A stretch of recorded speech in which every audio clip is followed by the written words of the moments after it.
humans, aliens, and others. Today, we'll once again be observing pre-algebra. Today, we'll be talking about absolute value. So in order to talk about absolute value, we first have to talk about positive and negative numbers.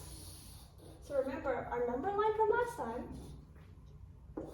This is 0, and these arrows mean that it just stretches on all the way forever and infinity.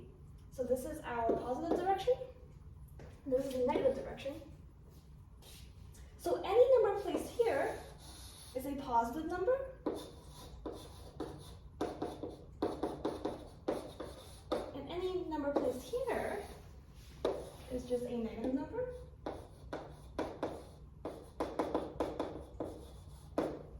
Okay, so this means something like, positive 5 is placed here, something like negative 6. Okay, so all numbers to the right of the 0 are larger than it, and the more right you get, the larger the number becomes. So we have 5 right here, right? But if we have 2,000, it'll all here. It'll be all the way over here. And if we have negative 2,000, it'll be all the way over here. Because the smaller the number, the more left it becomes.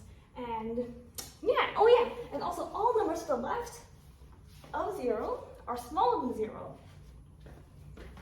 So the positive and the negative are called opposites of each other because obviously positive is positive is the opposite of negative, and negative is the opposite of positive. So what happens if you take the opposite of the opposite? So let's say we have negative and a negative. What is a negative negative? Well, the opposite of itself,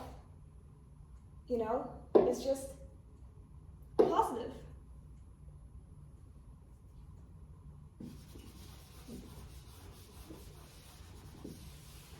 So if we take the opposite, if we take the opposite of the opposite, then it just becomes itself, yeah. So if I say, what is the opposite of positive? Then that would just be positive, right? And similarly, if we take the opposite of negative, that would just be negative. So, me just yapping around might be a little bit confusing, so let's look at some examples that will make things more obvious.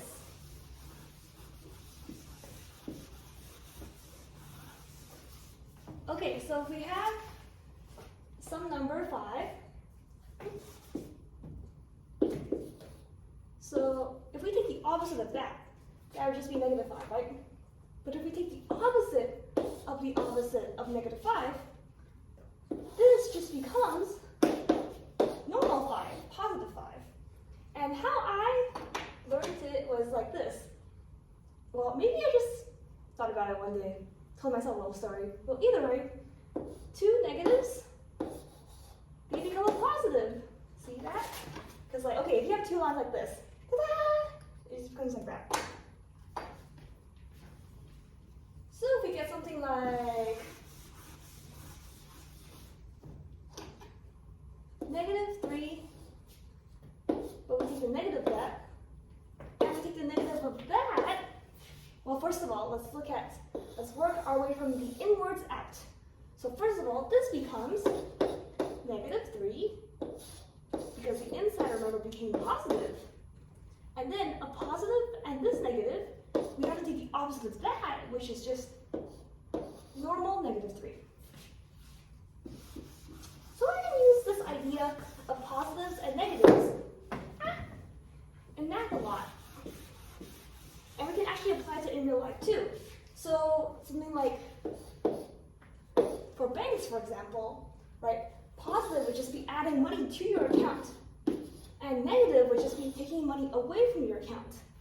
You can also think about this in many different other concepts like temperature, sea level, distances, stuff like that.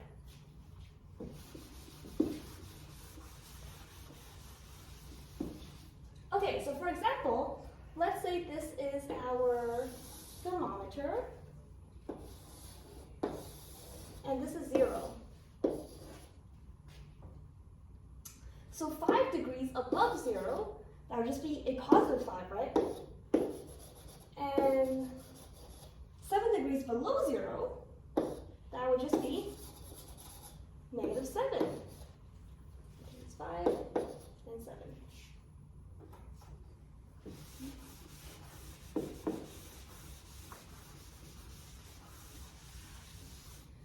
Okay, so right now you must be saying, well, you've talked all this time, what about absolute value? And here it is. So back to our number line, our good buddy number line. Back to number 5. We have number 5 right here, right? And we can see that it's 5 away from 0. 1, 2, 3, 4, 5. It's 5 away from 0, like this.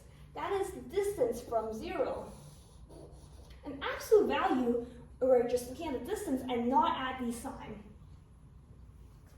So,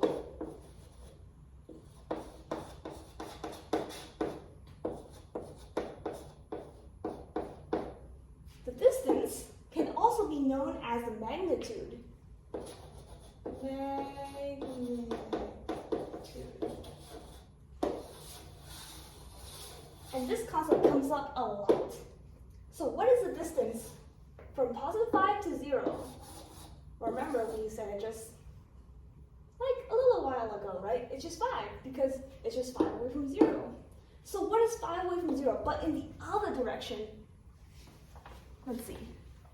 Negative 1, negative 2, negative 3, negative 4, negative 5.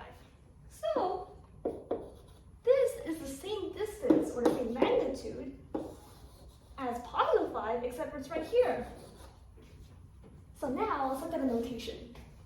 This is how you denote, or how you say, I want the absolute value of something, right? Right here is where we put our thingy in. So in this case, we would plop our buddy 5 right here. So the absolute value of 5 is equal to 5. Remember, that is how far away from 0 it is. And also, the absolute value of negative 5, within these little lines, is also equal to 5.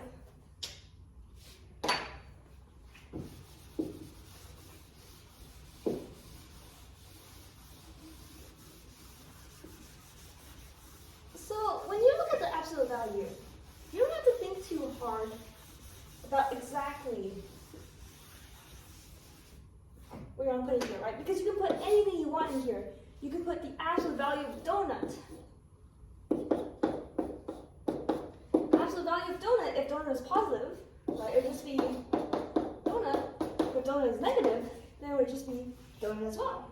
So you can put anything you want inside this absolute value, including other equations. So let's take a look at that.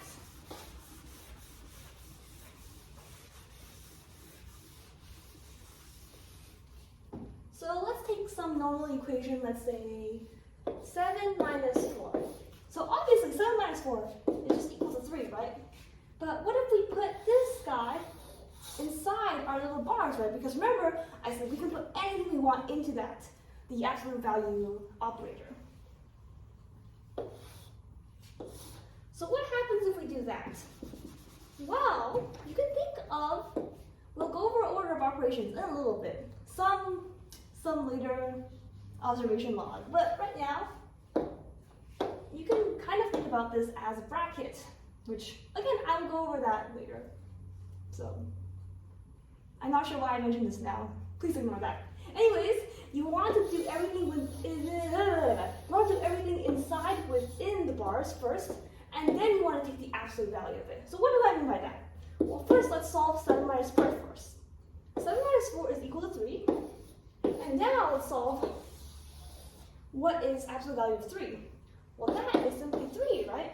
Remember, how far away from 0 is 3, right? It's just 3. So this is just 3. Okay, let's do a trickier one.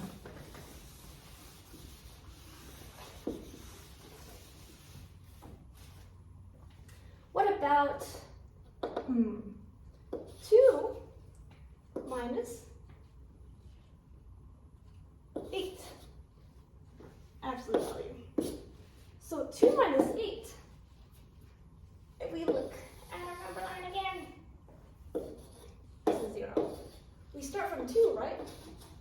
we want to subtract 8 from it, so we just go in this direction 8 steps. So 1, okay, so we're at 2 here, right? Now we have to go 6 more steps, right? Because we did 1, 2, 3, 4, 5, 6, 7, 8. So after we count these steps, 1 step, 2 step, 3 step, 4 step, 5 step, 6. So we are 6 steps to the left of 0. And remember, when we are to the left of 0, it is a negative number. So this is simply negative 6. Okay, but now we have to put it back into the bars. So we're like, okay, what is negative 6? Well, how far is negative 6 from 0 here? It's just simply 6 steps, right? So this is equal to 6. And we can do even more complicated things with it.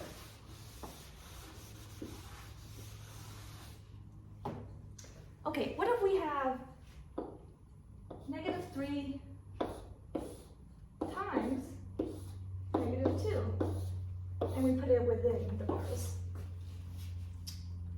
Okay, remember what I said?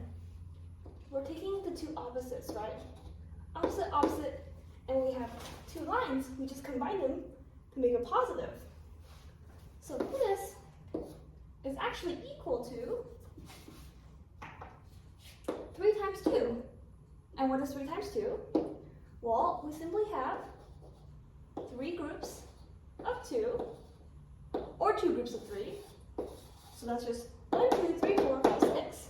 So this is positive 6, and we are putting this very, very fat bars, but a little bit wide, but we have 6.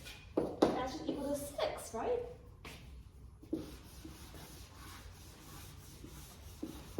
Okay, I'm going to throw a tricky one at you, okay? What if we have negative 2,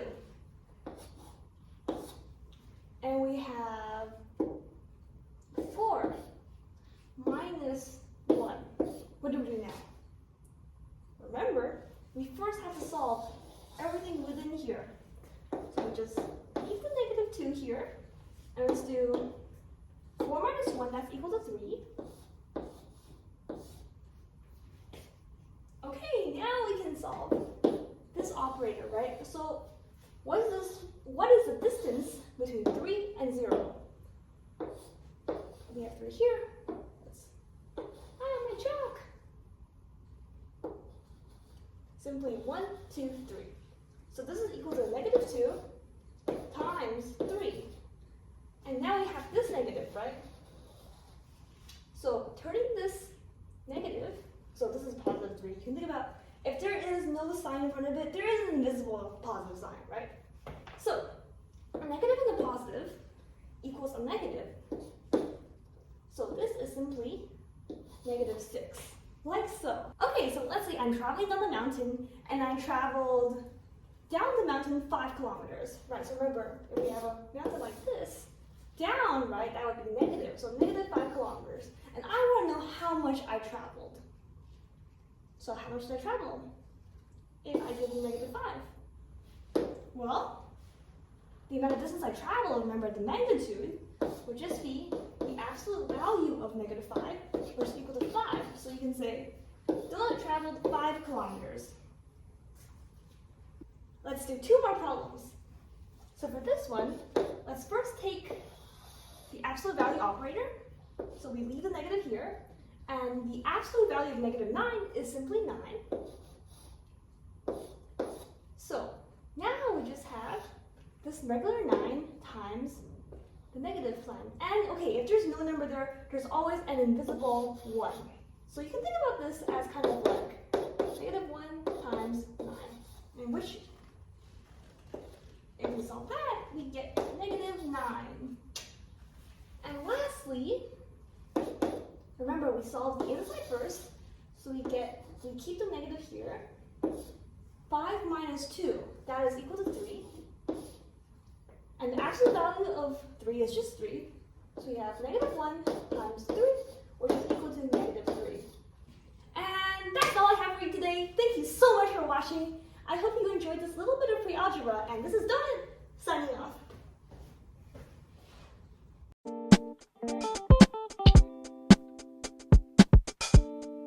5.